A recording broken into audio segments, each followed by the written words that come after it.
Hello everyone. Today we're going to be looking at some of the more unusual towers from the collection. Got an HP Net server there, an NEC Ready here, a Canon Innova, and the Micron Millennia. Yes, that Micron.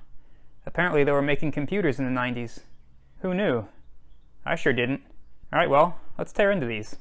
Alright, let's start with the NEC Ready. Let's see how ready it really is. You can see it's badged as an Intel Pentium 1. Hopefully that's in there. Also badged for Windows 95. Got our reset and sleep buttons here. And here's something you don't see anymore. This is an IRDA, or infrared data port. It's used to transfer data using infrared light. It was kinda sorta the Bluetooth of the 90s. You could use it to sync up your PDA or use it to transfer files to or from a laptop. And we've got a remarkably unyellowed 3.5-inch floppy drive and CD-ROM drive. And having a look around the back, we see this system is quite a departure from the standard AT or ATX form factors. See here we have a NIC with both RJ45 and BNC connectors. Got quite a bit of stuff on board, including the VGA port. Got onboard sound. Got our parallel port here. Got two 9-pin serial ports, our PS2 keyboard and mouse ports, and a game port. And here's a good look at those labels. You can see this is actually a refurbished unit. Alright, let's go ahead and open this thing up. I got all the screws out, so this should just slide back. There we go.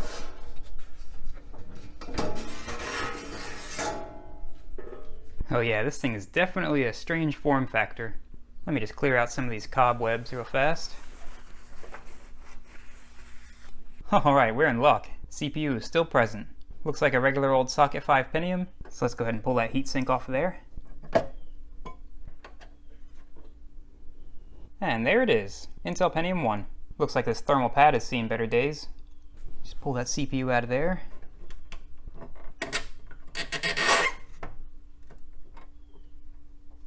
Classic Intel Pentium 1. And all the pins look good. Let's just get that back in there.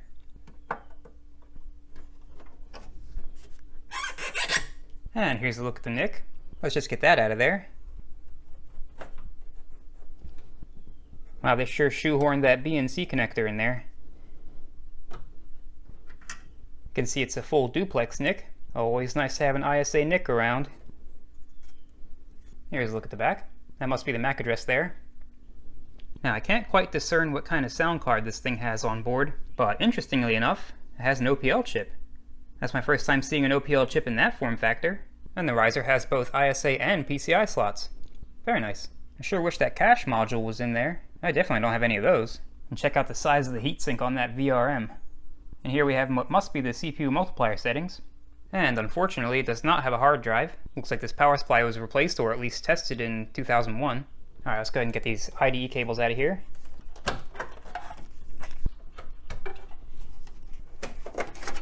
Now let's get rid of this floppy drive cable, why not? Alright, and we are fully loaded with 72-pin SIM modules, possibly EDO. Let's go ahead and get that power supply disconnected. Now let's go ahead and check out that RAM.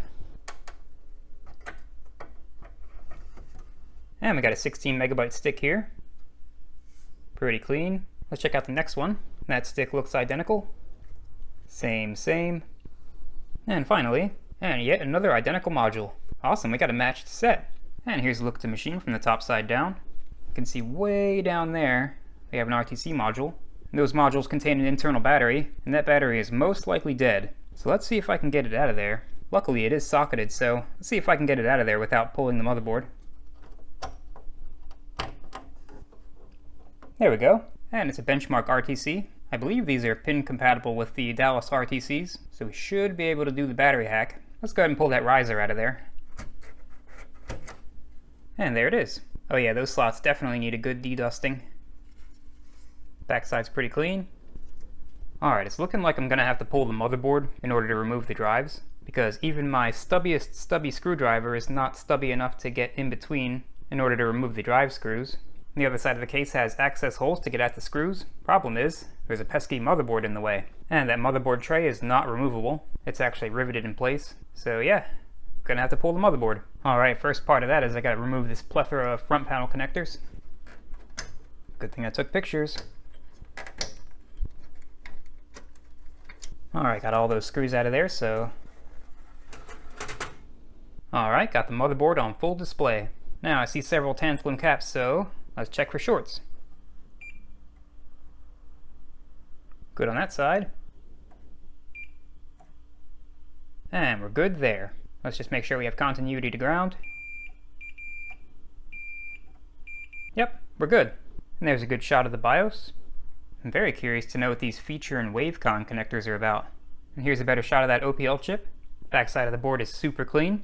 Alright, while I got it out, I might as well give it a good de-dusting.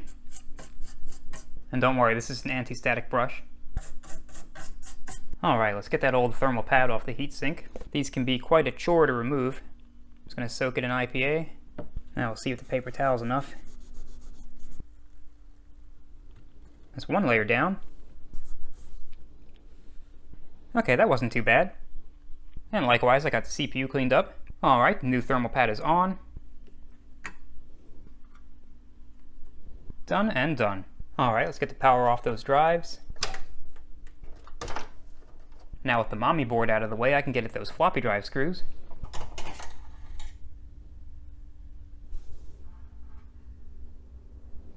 Now let's get that out of there. And the CD drive seems to be on some kind of rail system, and I can't see how it's retained. I think I might have to pull the faceplate off. There's some big brain stuff going on here. Alright, got all those faceplate screws out. Let's see what horrors lie behind.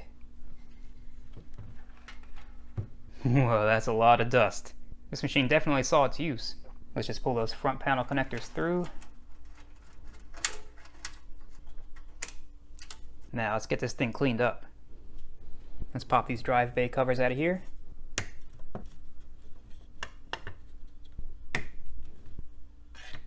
Let's very carefully remove the IRDA transceiver.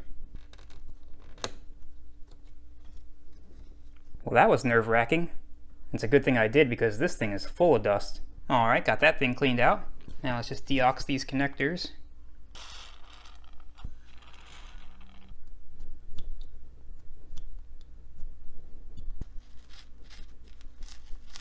Good as new. There, that's looking better. And I found a date stamp, October 19th, 1995. Alright, let's clean up some of this dirt. There, that's better.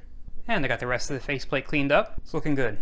And let this be a warning to you. I was using Windex to clean up this drive bay cover, and I accidentally wiped off part of the Windows 95 sticker. Luckily, Geek & Spiel has replicas of this exact sticker for about $3, so that makes me feel a little bit better about it. Now let's get that dusty old CD drive out of there. These are the screws that hold in the rails. And it's a Samsung drive. Got a manufacture date of September 1999, so it's probably not original to the system. At least it'll probably read a CDR. Let's just clean it up. Much better. Let's give this floppy drive some love.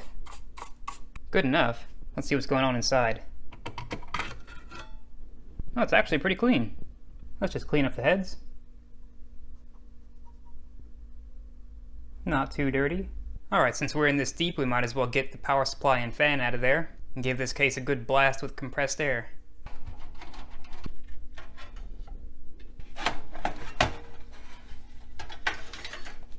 Now let's dislodge this dust intake system.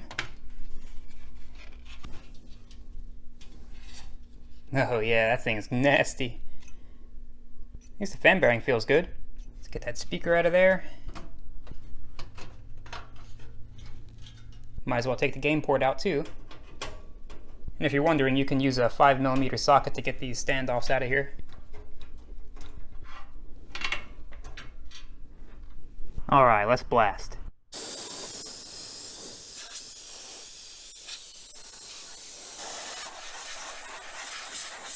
So I noticed while cleaning up this fan that it claims to have some advanced quieting technology. So let's see how quiet it is.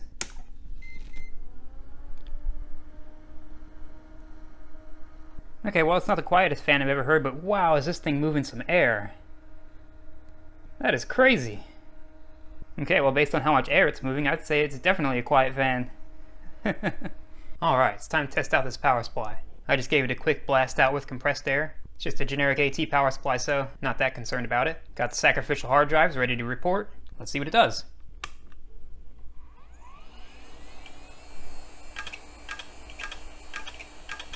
Not too bad.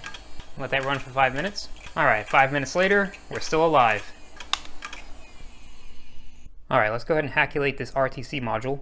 since I'm pretty sure the battery's dead. All that's involved with that is drilling a hole above pins 16 and 20 to get access to the battery connections. So let's get to drilling.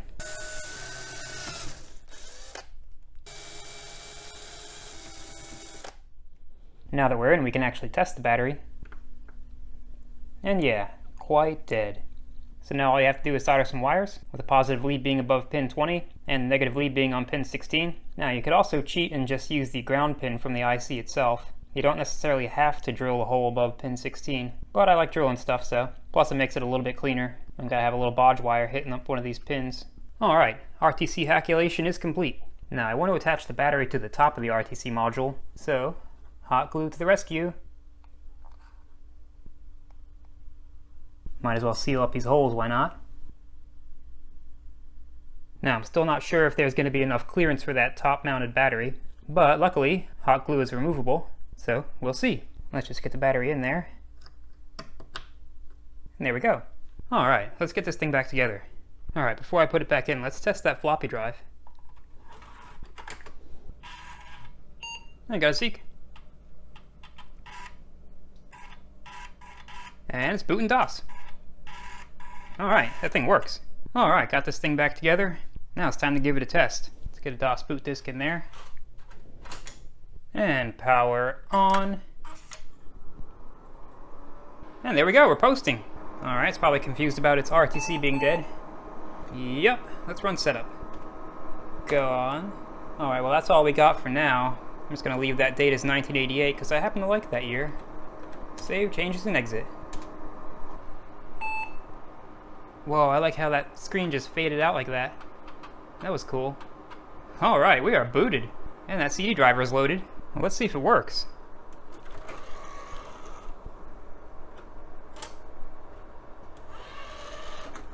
And look at that, you can see the IRDA transceiver light up. I can't see it in real life, but I can see it through the camera. Alright, that CD drive spun up, so let me make sure I actually hit the shift key. Alright, it works. Sweet. Sounds like it's a high-speed CD drive too. That thing is running. Alright, let's get a hard drive in this thing. Got a Western Digital Caviar, 2 GB drive from 1997, so should be plenty compatible. Now I kinda had to jank it up because I don't have a Cromulent 3.5 to 5.4 inch adapter for a hard drive. This is just a floppy drive adapter that I removed the faceplate from. But it'll do for now, until I get a proper adapter. And I've got a copy of the original restore disk, thanks to archive.org and the Reddit user Investor Help for letting me know about it. Alright, the hard drive's detected. So I booted up to DOS because that hard drive is actually blank. So let's do some partition work. Create a primary DOS partition. Use max available size. Alright. Alright, now let's format it. Alright, that's done. No label. Looks like we're good. Now let's get into our recovery CD. So I think we go to Tools. Now according to the help document, we run restore.exe specifically. And do system recovery. Continue. Big scary warning. Yes. I agree. Okay, now the document says don't do anything here, so I'm going to do nothing. Okay, well, 5 minutes later and we're still doing nothing. The next step in the instructions document says to just reboot it, so let's reboot. And the instructions say I have to go through fdisk again and create another partition. Very strange. I'll just do as I'm told. Once again. Okay, now apparently we have to format again. Okay, now, allegedly we just have to run that restore tool again. And it should automatically extract the files.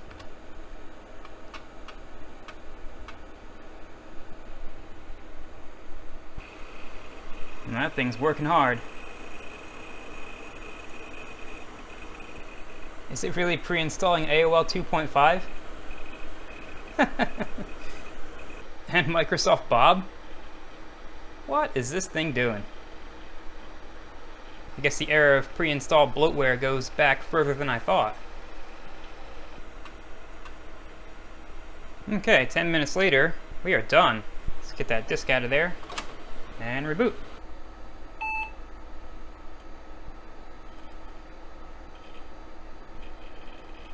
Alright.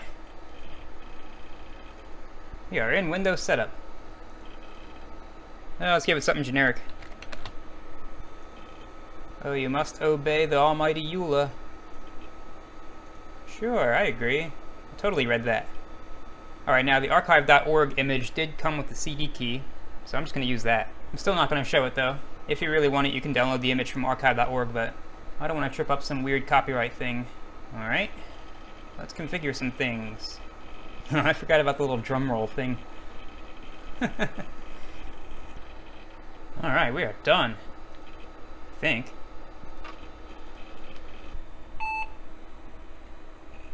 And there we go.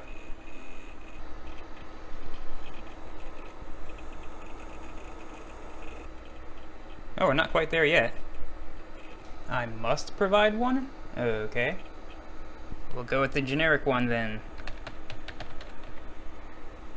Take that. You must install a printer. How about now?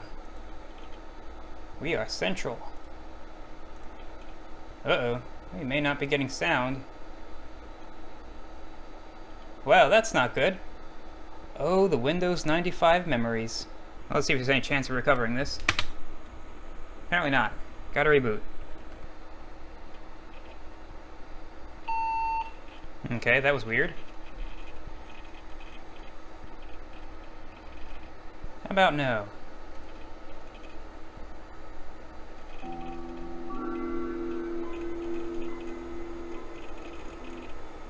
Okay, apparently we got sound anyway. Sweet. Welcome to Windows 95. You mean all my programs are right here conveniently in the Start menu? No way. Alright, let's see how much space all that bloatware took up. Okay, well, it's not terrible. Could be worse. Let's see what I'll put on here. See if that's the actual AOL install, or if it's just a setup. You know I gotta try opening it up. Oh my, in just a minute we'll be signed on to AOL. Continue. Okay. No modem. Aw. Okay, now this I haven't seen in absolutely forever. I still remember when AOL dropped support for version 2.0 and 2.5, and I was so upset that I emailed Steve Case, who was the CEO of AOL, and he or somebody actually responded. They just told me that the cost of maintaining it would be astronomical. I was just upset that version 3.0 wouldn't run on my computer. Little did they know they were interacting with a 7-year-old kid. Speaking of the email dialogue, there it is. Alright, let's get out of here. Okay, well there's our sound card. I still can't believe that thing has an OPL chip on the motherboard. Yep, sure does. Let's see what remote control is. Okay, apparently it's an instant blue screen. Can we recover? Let's try that one more time.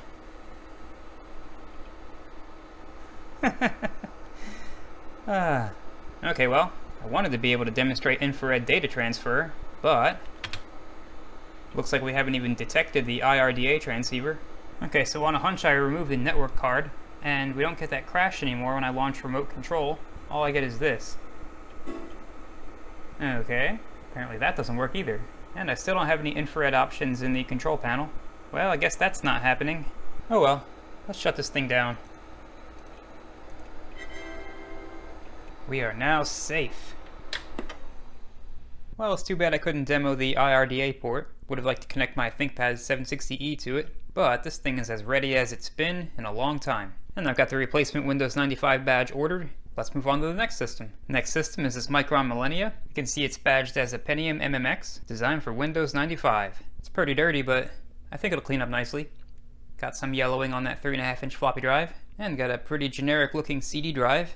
You know, this case looks awfully familiar. That's got me a little suspicious. Aha! Sneaky old Micron was selling Dells the whole time. But I'm sure they weren't always just rebadging Dells. This might have just been the tail end of the life of Micron's electronics division. And here we are at the back of the machine. You can see it's an ATX system. Got our PS2 keyboard and mouse ports. Got onboard USB. Got our serial and parallel ports. Got our game port. And onboard sound. What are the chances we find an onboard OPL chip on this motherboard? Got another serial port here. Some kind of video card. The all-important dial-up modem. And got a NIC. And here's a good look at that label. Got a manufacture date of October 1997. Okay, now I gotta figure out how to open this thing. I see this little thumb screw here. And I'm guessing these two tabs push up and down. And then does this whole thing slide, maybe? I don't seem to be getting far. Ah, there we go. It was just really stuck. Okay, we got some nature in here. But luckily we have a hard drive. Alright, we got a socket 7 motherboard. Luckily the CPU is present. We are missing the RAM, but that's no problem. I've got plenty of those. So let's just make sure that CPU is as advertised. And yep, Intel Pentium MMX. Just get that out of there.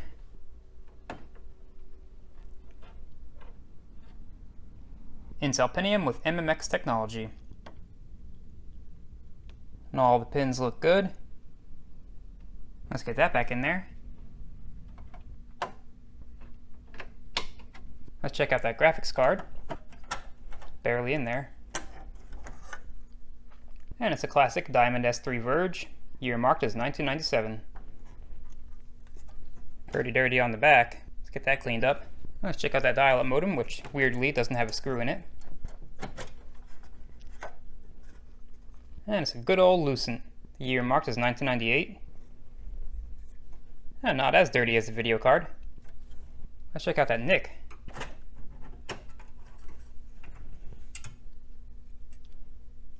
And it's a 3-COM NIC. Looks like 10 megabits. I'm getting real lucky with these ISA NICs. It just needs minimal cleaning. Okay, I was completely joking about this thing having onboard OPL, but to my complete surprise, it actually does. Check that thing out. I wonder if all those Dells have that too. Alright, let's get these IDE and floppy cables out of here. Whoa, that hard drive is just kind of floating around in there. Let's just pull that out.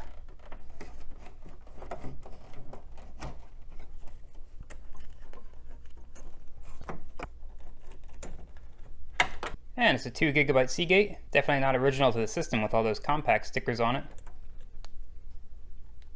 A little dusty.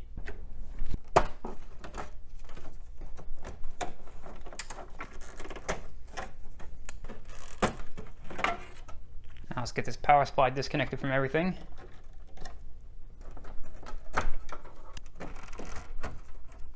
Alright, I want to get that motherboard out of there because this thing is so incredibly dusty that I'm definitely going to have to blast it out. So let's get this fan out of the way.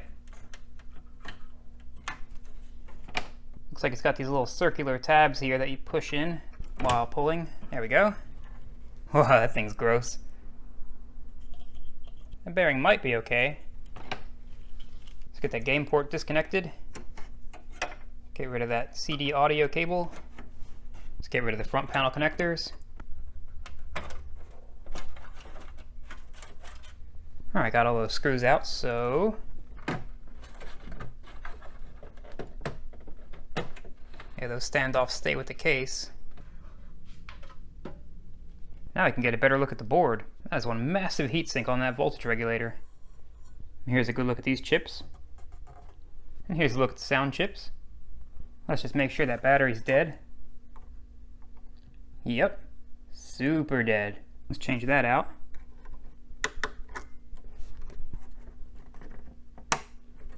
Alright, let's go ahead and dedust this thing. Yeah, that's better. Alright, I want to go ahead and gut this case completely because it needs a proper blasting out. Looks like I'm going to have to remove the faceplate in order to get these drives out of here. So let's hope these clips don't break.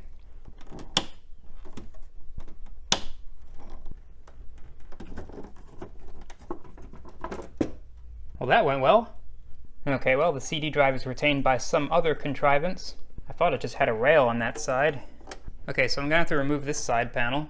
And the way you do that is just insert a screwdriver here and very carefully pry it towards the back of the machine.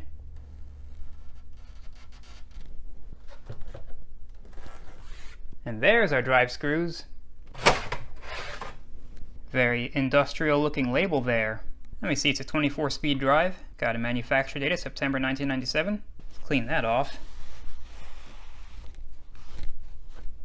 And the floppy drive has these two little tabs underneath that you have to push up on while pushing the drive forward. and it's going to get hung up on everything and anything. But it comes out just like that. There's something in that drive. Good thing I'm taking it apart anyway. Just got to get these little springy clips off. Now let's get these little tiny screws at the back. What on earth?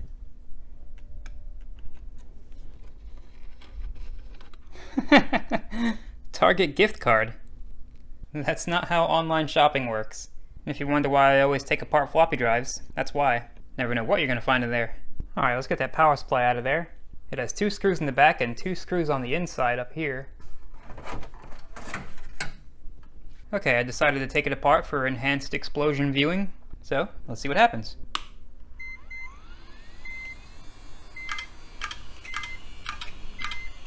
Alright, voltages actually look pretty good. Let's just give that 5 minutes. Alright, 5 explosion-free minutes have passed. I think we're good. And now for the obligatory beware of power supplies PSA. Even after the power supply is off, these capacitors will store a charge that will absolutely wreck you. So it goes without saying, don't go poking around inside power supplies unless you know exactly what you're doing.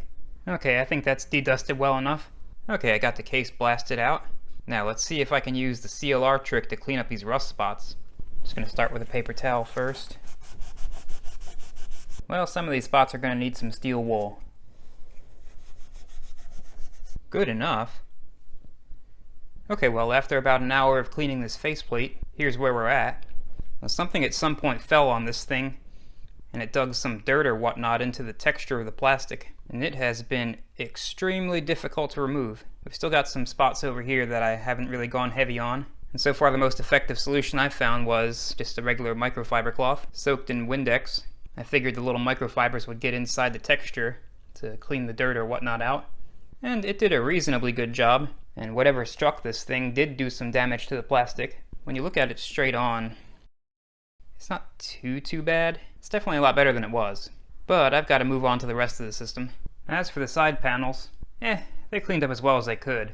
I'm not stressing too hard about those though, because those are interchangeable with the Dells, and I've got a bunch of those. Alright, let's make this thing whole again. I'm just going to do thermal paste on this CPU.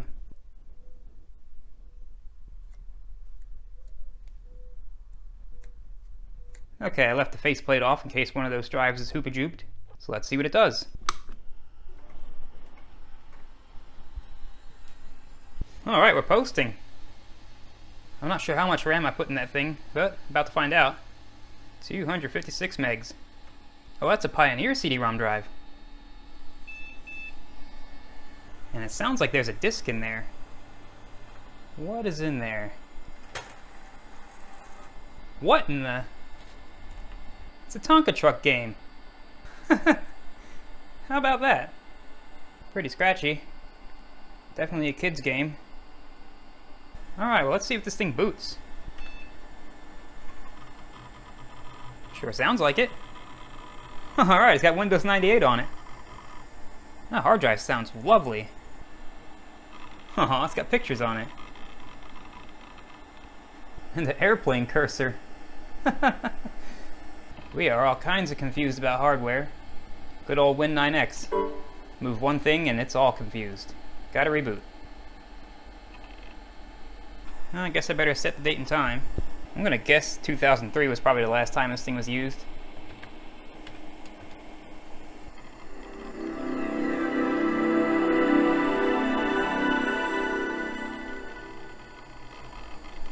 Oh my, this thing has so much on it. What a mess.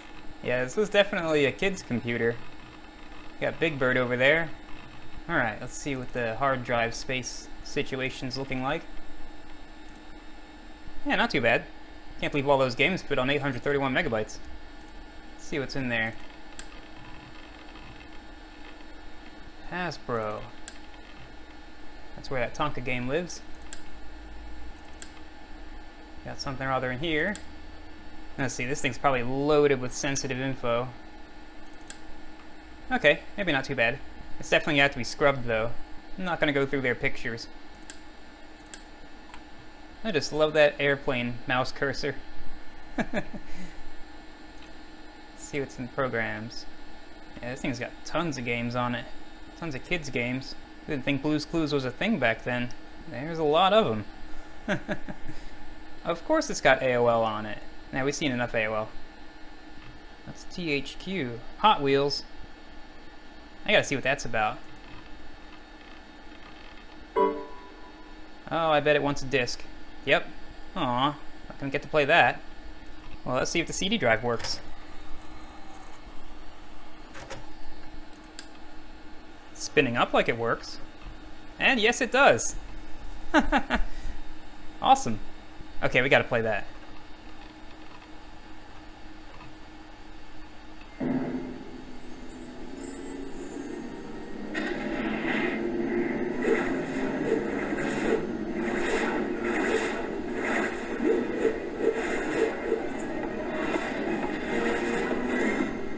Well, that was intense.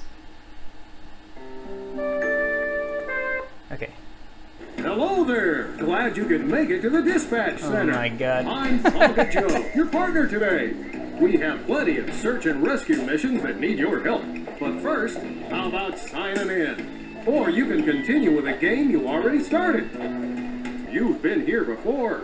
If you want to continue where you left off before, click on the game you want to play. Okay, I gotta get out of this. How do I get out? Just type your name first, then hit that return key. Won't let me out. Or click on a game you already started and continue with that one. This guy's pretty pushy. All right, let's get to work. No, I want to We get need out. your help fast at the search and rescue sites. But before you rush over, you should take some time to learn how this dispatch center works. Okay, how about you go away?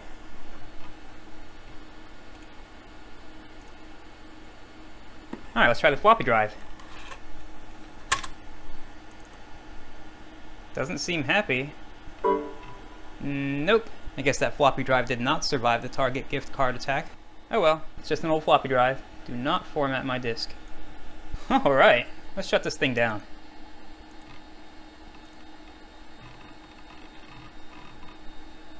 Wait, what? This is an ATX system. It should have ACPI. I guess not. Very weird.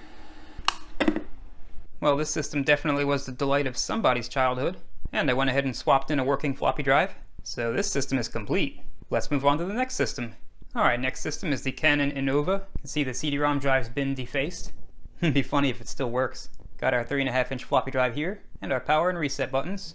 And around back we can see it's an AT system. Got our 25-pin serial port, standard serial and parallel ports, some kind of video card, and that looks like an interesting sound card, and the all-important dial-up modem. Gotta have that. You can see this case is pretty scuffy, but not too bad.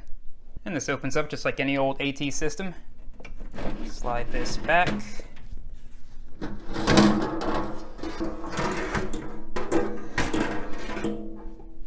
And right away I see trouble. My old nemesis, the Varta battery. So let's hope the corrosion's not too bad. And we got a socket 4 motherboard, and interestingly enough, looks like this motherboard had provisions for multiprocessor support. I wonder what it would take to get that second socket to work. And check out this ferrite ring around the front panel connectors. Canon was serious. I'm just gonna leave that CPU in there for now until I get the motherboard out. Alright, let's check out that sound card. It's pretty stuck in there. It's a Mozart card, and it's got an OPL3 chip. This is the third system in a row with an OPL chip. I think I need to go buy a lottery ticket. Backside's pretty clean. Put that in a safe spot. And actually, this is a VLB system. A VLB Pentium? That's a new one for me. Let's check out that video card.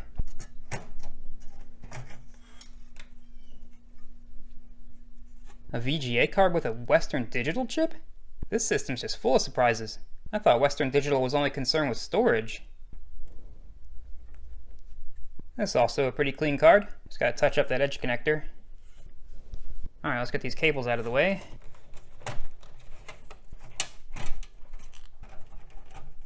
Now let's check out that disk controller. Wow, that's really stuck in there.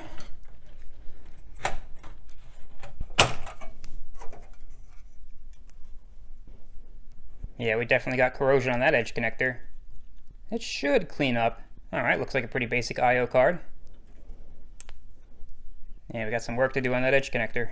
And the all-important dial-up modem. Just a little 8-bit ISA Cirrus logic. Wonder why dial-up modems never make it obvious what speed they are. And this system does have a hard drive, and I gotta get this drive cage out of the way in order to pull the motherboard, so let's go ahead and get those out of there.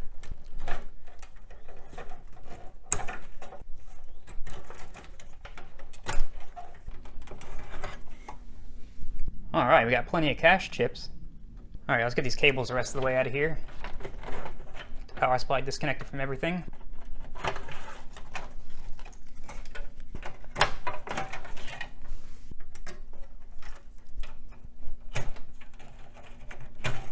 Let's disconnect that fan. Let's get that header panel disconnected. And now I can demonstrate one of the greatest features of an AT case, removable motherboard trays. You just get these 2 screws out of here. And then you just fold this down. And there's your motherboard.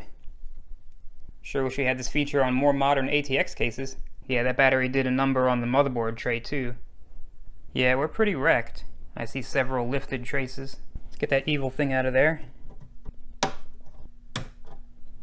Looks like it even caused some of the solder mask to peel off. Whatever that is. But you know, so far it just looks like trace repair. I don't think it ate any of the legs on that chip. No, they're just corroded. Might be able to fix this now. Let's see if it got the RAM. Oh, that one's good.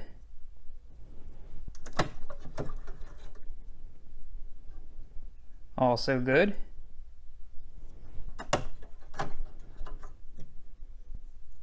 Good, good. And finally, all right. All the RAM survived.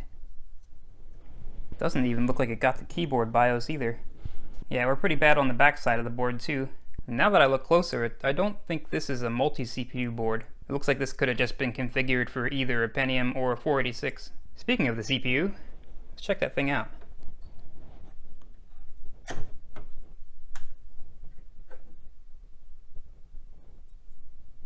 Yeah, that's definitely a Pentium.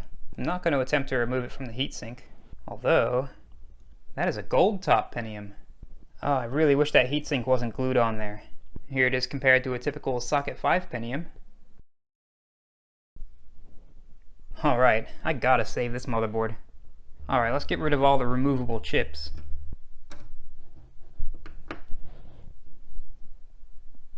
Yeah, that keyboard BIOS is as clean as can be. Let's get all these cache chips out of here. Now let's get that BIOS chip out of there. Now let's get rid of the oscillator. Alright, now standard operating procedure. Let's neutralize the electrolyte with a mix of white vinegar mixed with distilled water at about 20% concentration. Let's work that in. Alright, now I'll give it several minutes to work its chemical magic, and then I'll do the same thing for the other side of the board. Alright, I got the motherboard washed, rinsed, and dried. Now, anytime you wash a motherboard, it's a good idea to rinse it out with distilled water. Tap water can have some pretty nasty stuff in it. Alright, so now I gotta depopulate several components in this area, including the keyboard connector and the power supply connector, and all of these little passives, and possibly this ISA slot in this chip. I'm gonna skip the desoldering in this video. If you want to see more details on how I do that, I went over it in the beginning of my last video, which I'll link to in the video description. Alright, well, time to get some desoldering therapy. So a quick note about these Zener diodes. I've heard that the corrosion can actually leach in under the glass, and it looks like that is in fact the case with these Zener diodes. However, I don't have any replacements, so I'm going to go ahead and test them.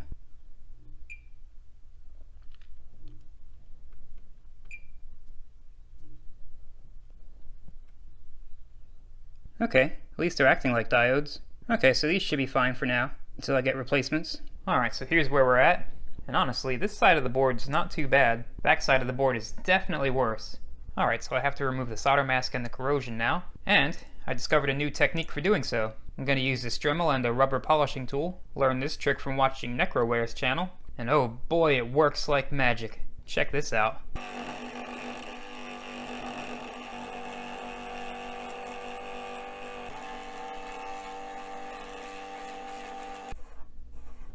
Yeah, I am never going back to the fiberglass scratch pen. That repair science is always improving. Okay, that revealed several broken traces and damaged vias. However, the top side of the board is even worse.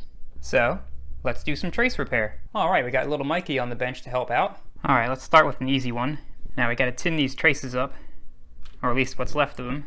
Now I want to try a tinning technique that a commenter by the name of Mega mentioned in my previous video. Apparently some used desoldering braid can be used to tin the traces. So I've got some here that I haven't used with the desoldering alloy. Let's see if it works. First let's get some flux on there.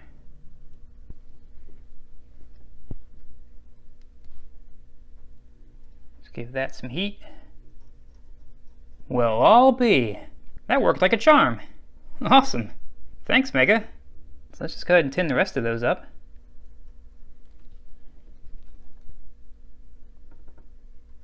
This is a great way to recycle used desoldering braid.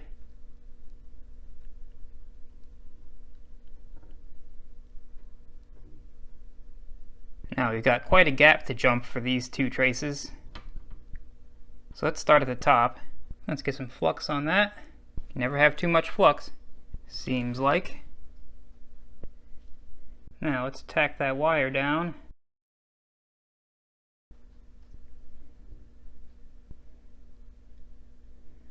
I'm gonna have to move it over, but let's get it tacked down to the other side of the trace first, just so it quits moving around.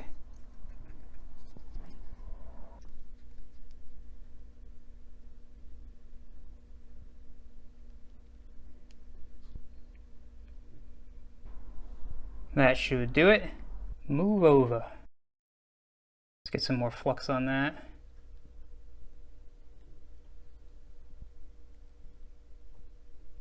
Okay, that's good enough. Let's just make sure it's strong. Strong as can be. Now let's do that skinny trace next to it. That one's going to be fun. Oh yeah, tons of fun. Alright, at least I got it tacked in place. Now let's come down here. We're going to need a little bend. Flux is your friend.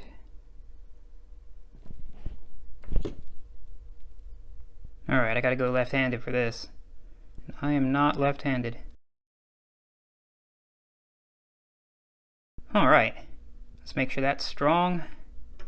Yeah, we're good. Now I can secure the top end better. Whoa, quit moving around. Alright, that should be fine. Let's just check it. Yeah, we're good. Now let's just slide all the way down here and trim up the excess.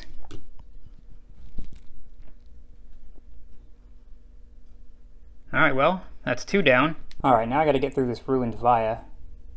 See, there's nothing left around it. So I'm gonna punch through that with a sewing needle. And that should be just enough to get a wire through. Yeah, there we go.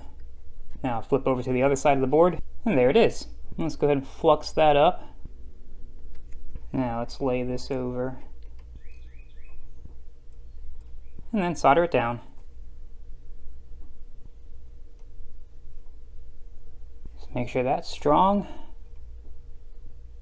It could be prettier, but it's good. Now, you know what? I need to pretty that up. There, that's better. Okay, well, I got all the broken traces repaired, at least the ones I can see, and actually, wasn't too bad. Now, another thing you have to consider is, when these traces corrode, they get thin, and that reduces their current carrying capacity, so it's always a good idea to tin them up, like I did to these power supply traces, and that just builds them up and adds that thickness back. And here's the back side of the board. I didn't have to do too much on this side, except where I had to punch through these vias, several of them there. But on this side, all the traces that looked broken were not actually broken. Okay, well, now all that's left to do is start getting this board back together and give it a test. Alright, I got everything reattached, except for the cache chips in the ISA slot. Figured I'd leave the ISA slot out in case there's more to do. Okay, well, let's see what it does. Well, we got error codes on the post analyzer card, and no activity on the screen. And no beep codes. Certainly doesn't look good. Well, the CPU's getting warm, so it's at least getting power. That chip's getting warm. Alright, let's see if I can figure out what those post analyzer codes mean. Okay, well, according to the manual for the post analyzer card, for an AMI BIOS, 05 just means the BIOS stack has been built. So, you know what? Let's throw the cache chips back in there and see if anything changes. Alright, got all the cache chips back in, and no change. It's going to take some further investigating. Keyboard BIOS is getting power on both of its power pins, so that's not the issue. Okay, well, I triple checked all of my trace repairs, and they're all fine, so there must be a broken trace elsewhere, or there's something else wrong with this board. This board does have middle layers, so it's entirely possible that there's some corrosion in the middle, but I'm running out of time. I'm gonna have to come back to this one. So let's go ahead and test the rest of the components. And here's a look at the hard drive from that system. It's a 540 megabyte Western Digital Caviar, with a manufacture date of January 1995. Logic board's pretty clean. It is of course IDE. Alright, I got that video card, disk controller, and sound card in my VLB 486, so let's see what happens.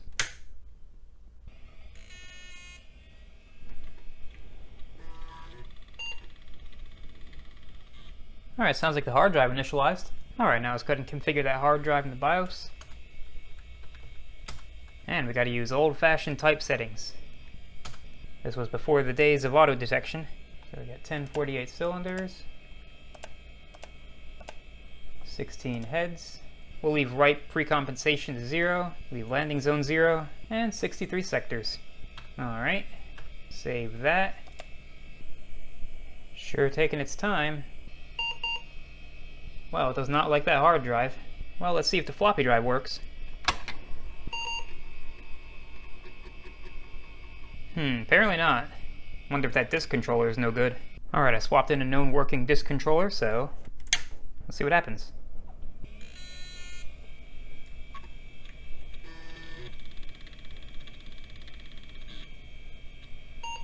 And it works. But we did not boot to the hard drive, so let's see if the floppy drive works.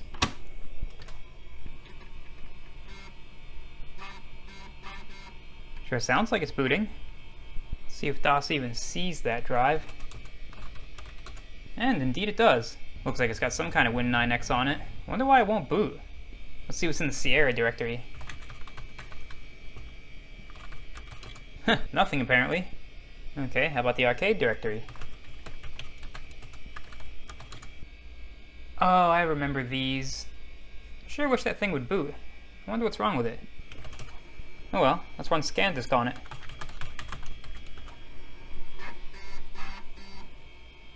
Whoa, ScanDisk crashed. That is weird. Integer divide by 0. We divided by 0! Okay, I have no idea what's going on here. Hard drive did work though. We definitely have the correct jumper settings. Okay, well, let's see what that hard drive does in the Pentium gateway. Power on. Okay, well, it auto-detected it. And it boots on here. Yeah, it's got Windows 95 on it. Well, that is weird. I thought for sure my little 486 could run Windows 95. Oh, that thing's gonna be totally confused. Yeah, we may not be getting far in Windows 95 on this machine. Wow, it just gave completely up, just like that. Okay, well, I guess the hard drive works. So let's boot this machine in the DOS and run ScanDisk on it.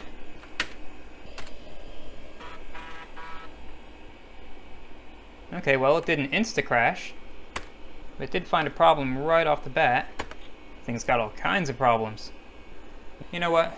Let me pass the auto-fix argument so I don't have to keep doing that.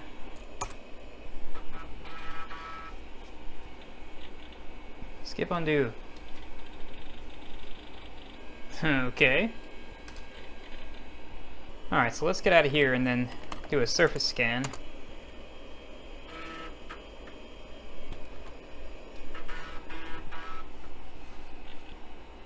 Do it. Well, we've already got one bad sector. Uh-oh.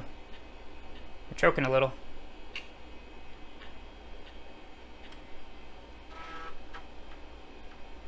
Look at that, it crashed again.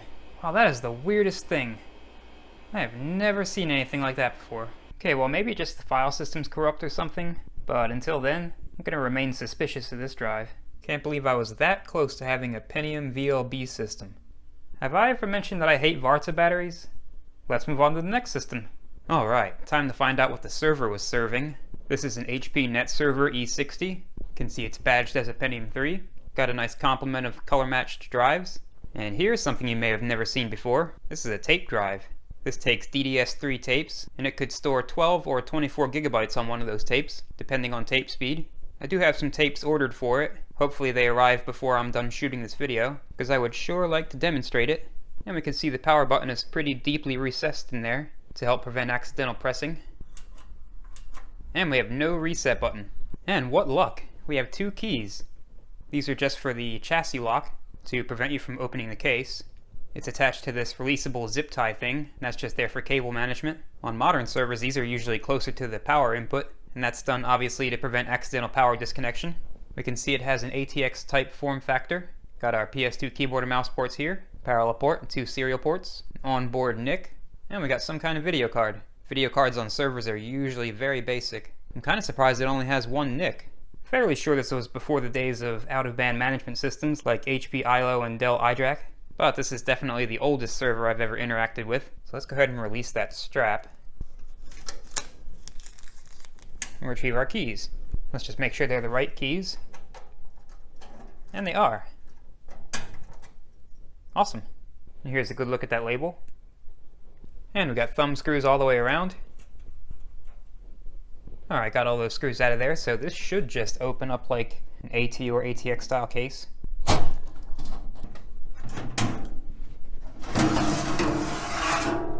And as is typical for servers, we're presented with this massive technical reference card, and we are loaded with hard drives. We got 1 SCSI drive and 2 IDE drives. The tape drive is of course SCSI. Looks like this cooling duct swings out. And indeed it does. Oh, this thing has multi-processor support. See, we only have 1 CPU. The other slot is just populated with a Terminator card. Oh yeah, we're real SCSI in here. Got our terminating block there. This IDE drive here is just floating around. No screws at all. So let's start getting these cables out of the way.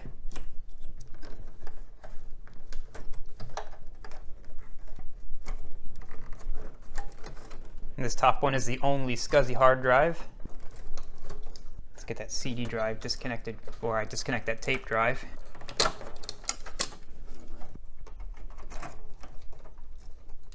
And it's got an adapter.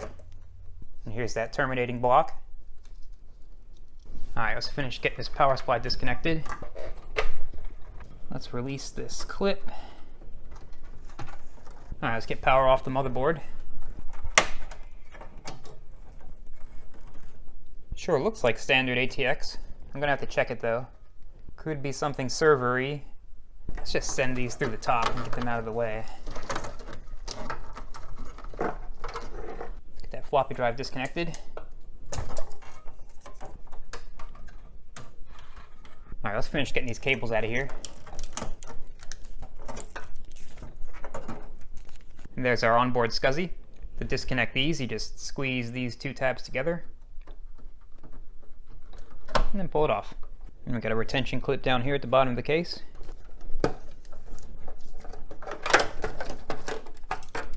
Alright, let's check out that video card. Okay, now that's surprising. Got an AGP ATI Rage card. Usually servers have the most basic 2D video card you've ever seen. It's really interesting that it has AGP. Yeah, it's definitely original to the system. Got a year stamp in 1998. Put that to the side. Okay, now I gotta figure out how to release that CPU. Looks like these slide back. They're pretty sticky. I don't want to break them. See if I can pull that CPU out of there. Oh, there it goes.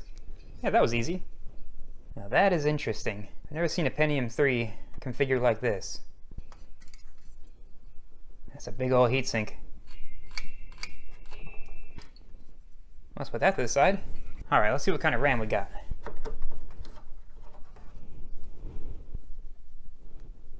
First stick is 256 megabytes, PC100, unbuffered non-ECC. Let's check out the next one. And here we have what looks like the original RAM stick, 64 megabytes, PC100, also non-ECC. Alright, let's check out those hard drives. Start with this one that's already loose. Got a 60 gigabyte Western Digital Caviar, Manufacture dated July 2002. Let's check out the next one. Alright, I'm going to have to remove this entire drive cage. Oh, look at that, the screws stay with it. How convenient. Okay, now this should slide. Let's see. Well, okay, apparently comes forward. Second drive is just a regular old 13GB IDE Western Digital, manufactured October 1999. But here's the main guy. Got a HP 9.1GB Ultra SCSI drive, and Ultra SCSI it is. Here's a look at the logic board. Really hope there's nothing wrong with this drive because I am dying to know what server roles this thing's running. Alright, let's test out that power supply. The pinout seems to chromulate with standard ATX, but we'll find out when the power supply tester explodes. Alright, let's see if we fry. Power on.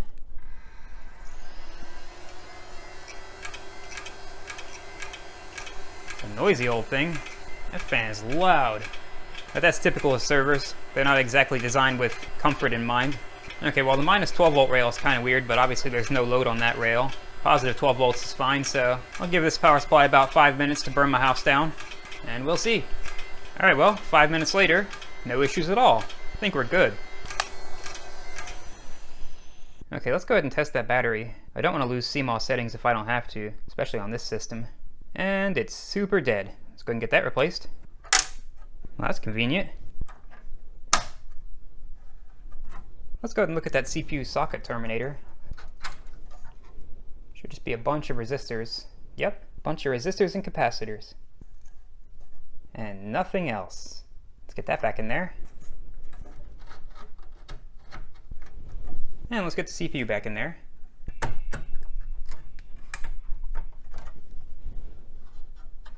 Let's lock that down.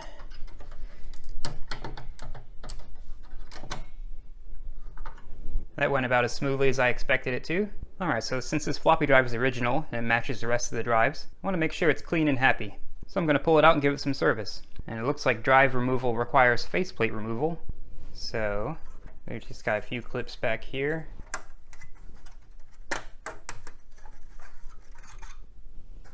Well, that was easy. Just got these two screws up here. Now we should be free. Yeah, look at that. It's an HP drive, manufactured by Alps. Alright, actually it's a pretty clean little drive. And all the grease is still fresh. Let's just clean those heads. Probably wasn't even necessary. Alright, it's time to hear this thing roar to life. Now, just fair warning, servers are usually pretty loud. So, let's find out just how loud it is.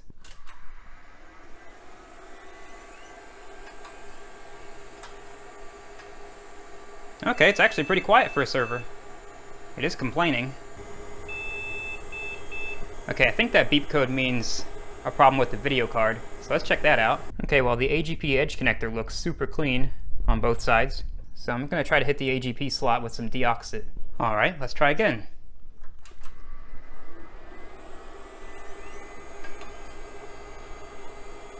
Okay, no complaints that time. And it's posting. Yeah, we're counting RAM. Alright, got all our SCSI devices detected. Alright, complaining about the date and time. Let's try to just continue. Ooh, there's the HP utility partition. That could come in handy. Alright, it's got Windows Small Business Server on it. Let's boot that. Okay, well it's taking its time, but we do have disk activity. I know servers typically take a long time to boot, but this one's kind of ridiculous. We're now at the 5-minute mark. And that's a crash. It's gotta be NT4 or something. Okay, well, I guess I'll try a last known good configuration. Okay, well first let's try setting a more believable date. 1988 was a great year and all, but it's probably confusing the operating system. Let's guess 2003. Save, changes, and exit. Alright, first let's try normal boot again. Alright, I adjusted the monitor's vertical position, and now we can see it is indeed Windows NT4.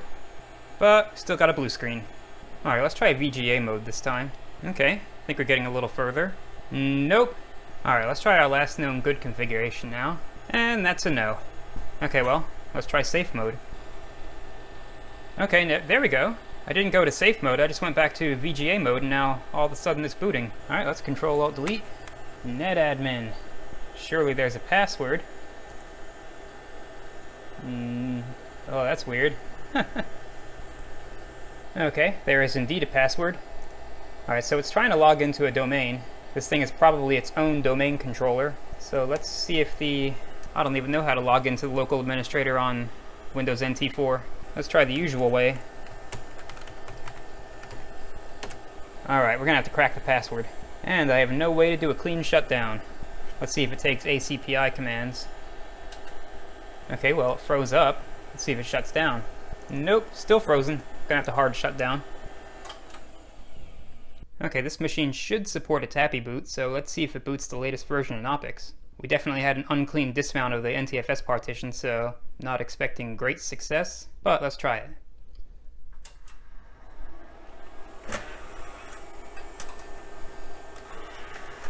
Alright, looks like it wants to boot Knoppix.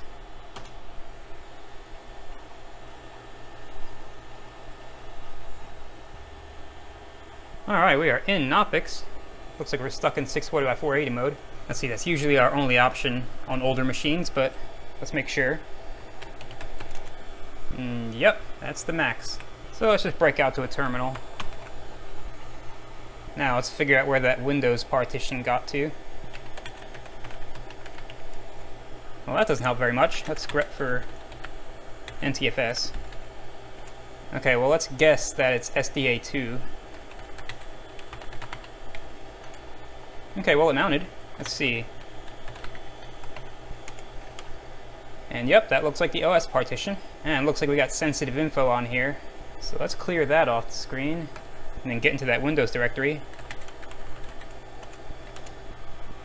Wow, that's a lot of temp files. That's probably why I was complaining about the log file being full. Let's see. Well, we're not completely full. Okay, nevertheless. Let's crack that password. And by crack, I mean reset. But crack just sounds cooler. Let's see, I have no idea where the SAM hive lives in NT4, but let's see if it's in the usual spot. Okay, I guess not. Do we have anything name system? Is it not capitalized? Okay, apparently it's not. Gotta remember, in Linux, file systems are case sensitive, even if the file system itself isn't. Alright, it should be in the config directory. Yeah, there it is. And Knoppix already has the tool for getting rid of that password, which is chntpw. Point it to our SAM hive. We want to edit a user. Oh wow, there's a lot of users on here. I'm gonna have to do a lot of blurring. Let's get rid of the password on that NetAdmin account. Let's clear the password. Alright, that should be done. Let me also clear the local administrator password. And that's 01F4. Clear that password. Alright, now let's quit and save that SAM hive. Yes. Alright, now let's reboot back to Windows. See if we can get in. Alright. Alright, NetAdmin. You gonna let me in? Alright. We are in. Now let's see how far my Windows sysadmin experience gets me with NT4.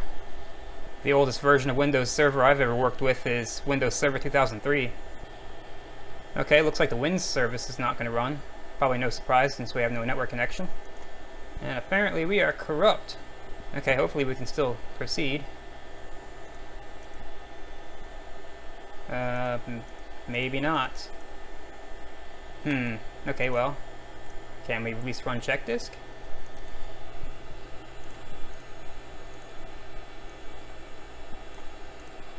Well, while that does that, let's poke around a little. See if this thing is its own domain controller. Let's see, is that the host name for this? Yes, it is. Alright, so this is the domain controller. Let's see if DSA is a thing on NT4. Apparently not. Okay. I ran check disk. You know what? Let's just make this go away. Alright. SBS console. Let's see what that's about. Let's see if this gets me into DSA. Well, I guess it's a form of DSA. Wow, there's a lot of users on this thing. Let's see. More tasks. You know, I guess Server Manager wasn't a thing back then. But it looks like it was acting as a database server. And also an Exchange server. Let's see if there's any emails on there. Okay, apparently it's not running. That's probably good. I don't need to trigger any of my Exchange admin PTSD. Oh, here we go. Server manager. I guess we can't see server roles in the way that I'm used to, at least. Let's see if we at least have services at MSC. Nope. Well, my Windows admin experience is not getting me very far here. Let's see if we can at least manage group policy. Nope. Not even GP edit? Wow. How did you NT4 admins get by back then? Maybe it's MSC. Nope. Do we have MMC at all? Okay, at least we have that. And we got no snap-ins. It looks like we got IIS on here. Let's check that out.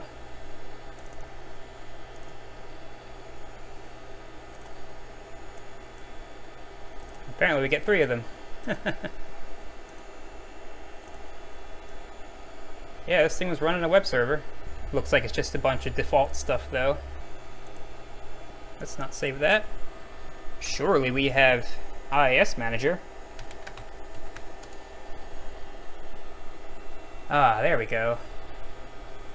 And it's just the same thing I just added to MMC. Okay, well, let's see if we have INetPub. And we do. Yeah, this looks like some kind of default. Let's see. Yep. Okay. Why is the Windows directory shared? I'm guessing that's the admin $ share? Yep. Oh, that's odd. Never seen that with the little hand on it before, just for the admin $ share. Let's try to find some non-default stuff. Let's see what's in here. Oh god, Citrix! That brings back horrible memories. Looks like they were just running GPO deployments from here. Well, let's see what's in this guy's folder.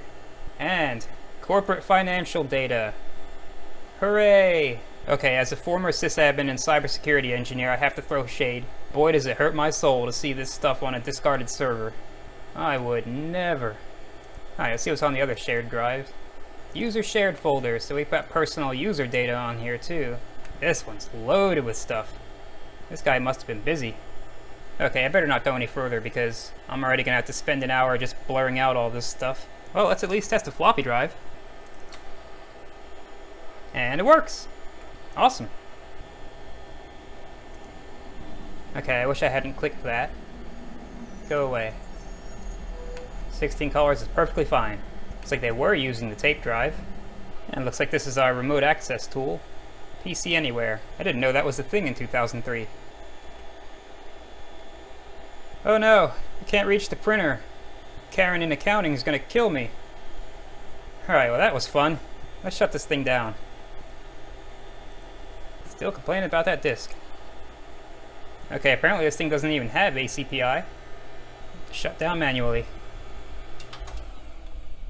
Alright, let's see what this HP utility thing is all about. Okay, looks like we can do some pretty basic stuff here. Looks like we can configure some kind of RAID. There's obviously no RAID already configured. Okay, apparently that needs an adapter. Let's see what the diag tools are all about. Okay. Let's run a basic system test. Ah, this is cool. It's testing everything.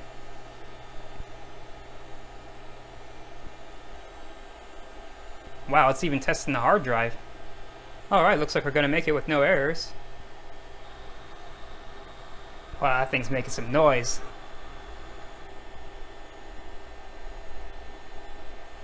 Alright, we got a clean bill of health. Yeah, this system's perfectly healthy. Hey, do you think I'll still be able to register my HP Net server? No way. Looks like it actually wants to. Well, I highly doubt that's actually gonna work. Well, let's just see what it does. No results found. Aw, now I'll never win my Palm Top. Alright, well that is one healthy server. I have no doubt whatsoever if that thing was still in service, it would just be happily chugging along.